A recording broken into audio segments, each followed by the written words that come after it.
Hi, friends. I have another supernatural story in the Bible. And this comes from, it was written by King David.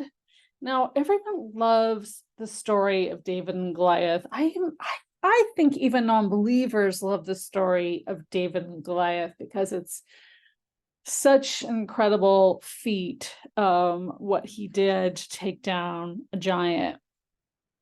But David was also prophetic writer, and he went through incredible torment when Saul was after him to kill him before he took the throne. The other important thing to note about David, and as much as his writing, many of the Psalms are from King David. The other important thing to note for non-believers who may not be aware is Jesus of Nazareth came through the Davidic bloodline, among other important people in genealogy. So that's really important to know. And he was prophetic at times, and he wrote in Psalm 22, he wrote in the future, predicting the suffering of the Messiah. And it was truly a prophetic writing in terms of how Jesus died. And there are other parts of the Old Testament that are prophesy of Jesus with a fair amount of accuracy. Others prophesy of his coming, but this one really has accuracy in terms of his suffering on the cross. I'm not going to read all of it, but I just want to say it's Psalm 22. And it's titled The Suffering, Praise, and Posterity of the Messiah. And it starts off with, my God, why have you forsaken me? Why are you so far from helping me and from the words of my groaning? Oh my God, I cry in the daytime, but you do not hear. And in the night season, I'm not silent. And then it goes on starting at verse 14, I am poured out like water. All my bones are out of joint, and my heart is like wax and has melted within me. My strength is dried up like a potsherd, and my tongue clings to my jaws, and you have brought me to the dust of death. For dogs have surrounded me, the congregation of the wicked has enclosed me. They pierce my hands and my feet.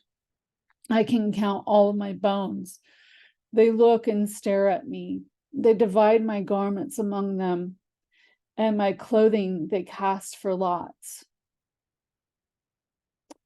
So that's part of it. It's a long psalm. I'm not going to read all of it. I do like in 27 and 28, it says, all the ends of the world shall remember and turn to the Lord. All the families of the nations shall worship before you, for the kingdom is the Lord's, and he rules over the nations. And we all know that Jesus talked quite a lot about the kingdom. David had the earthly kingdom, and Christ is preparing a heavenly kingdom for believers in him.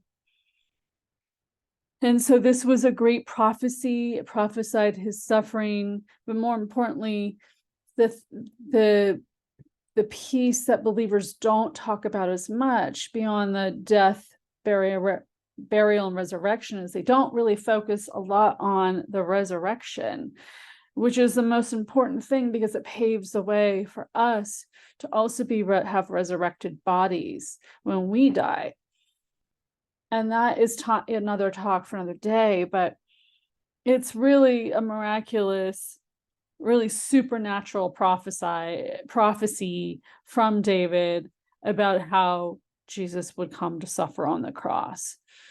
So if for non-believers, if you really search the scripture, you can see all these things pointing to Christ.